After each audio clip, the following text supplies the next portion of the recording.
Transport issue के ताल्लुक़ से जो हमने रेट कार्ड इशू किया, जो पब्लिश किया, पिछले 3 सालों से लगातार हमने ट्रांसपोर्ट कमिश्नर साहब को लिखा, दूसरे डिपार्टमेंट्स को लिखा, लेकिन उनकी तरफ से उस पर कोई कार्रवाई हुई नहीं।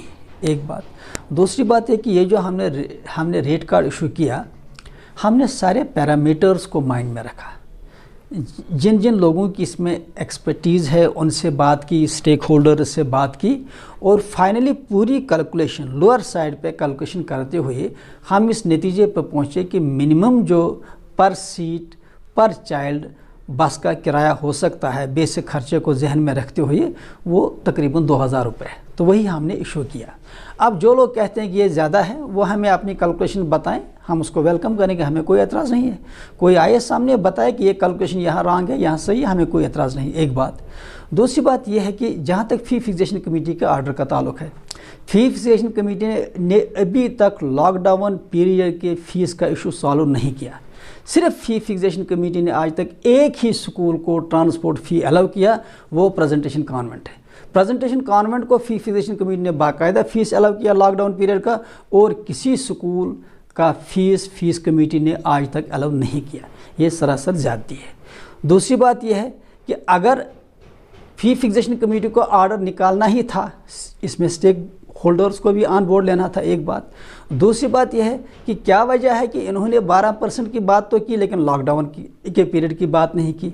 चलिए अब हम उनके 12% को ही लेते हैं। पहली बात है कि फ़ी फिक्सेशन कमेटी का ये जुरिसडिक्शन ही नहीं है, उनके डोमेन में ही नहीं आता है, ये टोटल इलीगल है। दूसरी बात है कि अगर उनके 12% के लॉजिक को देखा जाए तो कोई स्कूल जो है 800 फीस लेता है, तो 12% के हिसाब से वो 920 ही लेगा। कोई स्कूल 3000 रुपये ले रहा है तो वो 3000 के हिसाब से 3360 रुपये लेगा। अब हम ये जानना चाहेंगे कि ये कितना गैप हो जाएगा। हालांकि बस सेम है, ड्राइवर भी सेम है, खर्चे भी सेम है, मेंटेनेंस भी सेम है, फ्यूल भी सेम है। अब बताइए ये जो गैप हो जाएगा, इस गैप से जो है अब जो हमें फ़ी कमेटी का लॉजिक समझ में नहीं आ रहा है कि इससे वो क्या मैसेज करना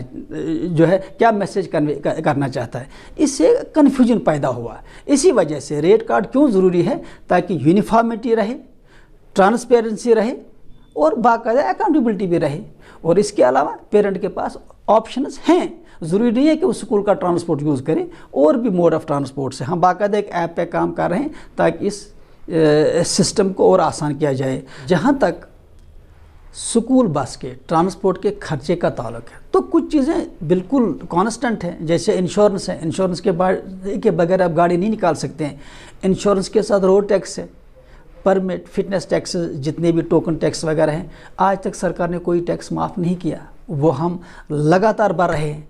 उसके साथ ड्राइवर की सैलरी है, कंडक्टर की सैलरी है, ये चीज़ें तो हर एक को मालूम है, ये कांस्टेंट हैं। उसके साथ EMI। अब इन्हीं चीज़ों को जहन में रखते हुए हमने जो फैसला किया है, अगर सरकार को या किसी को भी लग रहा है कि ये सही नहीं है, हमने बार बार कहा है, फिर सरकार से हम गुजारिश करेंगे कि वो पेरेंट्स के लिए RTC बसों का इंतज़ाम करें। हमने बार बार रिक्वेस्ट की है RTC डिपार्टमेंट से कि वो बाकायदा बसें दें, ट्रांसपोर्ट दें, ताकि हमेशा के लिए इशू ही सॉल्व रहेगा। रहा ये मामला कि हम लॉस पे ट्रांसपोर्ट चलाएंगे तो वो लॉस कहीं ना कहीं से पूरा तो करना ही है।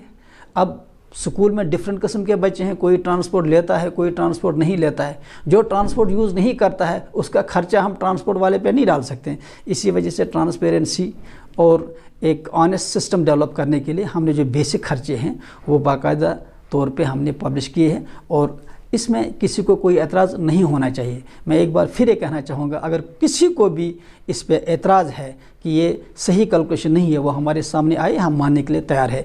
लेकिन हमने जो लोअर साइड पे कैलकुलेशन की है, हम इसमें बिल्कुल मुतमईन हैं, और ईमानदारी से हमने ये रेट लिस्ट जो है बाकायदा शाया किया है।